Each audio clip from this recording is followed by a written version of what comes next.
आणि रोज खाडे करून जमणार माझं जमणार आहे, मला त्याला हॉस्पिटलला घेऊन जावं लागतं. अचानक लाडक्या बहिणीचे पैसे देतात, आम्हाला घर पाहिजे ना, आज मुलांना पुढं राहणार आमच्या. लोकांना घरं बांधून देतोय म्हणून आणि असलेली घरं उद्ध्वस्त लोक देतो. आम्ही रस्त्यावर आलो, लाडक्या बहीण म्हणतोय, मग आम्हाला आज रस्त्यावर उतरवलंय. याला न्याय देणार कोणाकडे, आम्ही न्याय मागणार कोणाकडे? आज 18 वर्षापूर्वी जुनी इमारत, आज नवीन कन्स्ट्रक्शन चालू आहे, तिथे लोकांचे का लक्ष लागत नाहीये? टीएमसी वाले तिथे कारवाईला का जात नाहीये?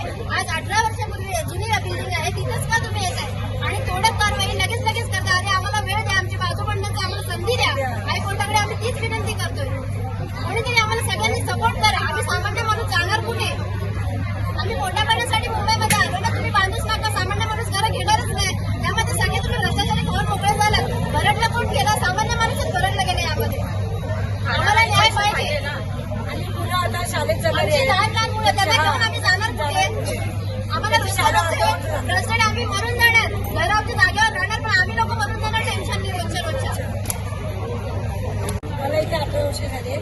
तर माझा मुलगा लास्ट भेटलाय. माझ्या मिस्टरांचं पॅरलाइज झालेलं आहे.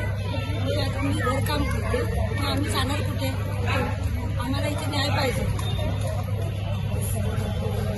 लाईट बिल तर इथं आल्यापासून 2008ला आम्ही आलो, तिथपासूनच आम्ही लाईट बिल भरतो, टॅक्स पावती भरतो, पुन्हा नळाचा पाण्याचं बिल भरतो, मग वोटिंग पण देतो इथे. ते आम्हाला इथे न्याय पाहिजे ना, त्यासाठीच.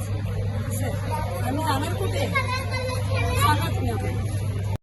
कल्याण डोंबिवलीप्रमाणे दिव्याती हायकोर्टाने आदेश दिले की काही ज्या अनधिकृत बिल्डिंग आहेत त्याच्यावरती कारवाई झाली पाहिजे.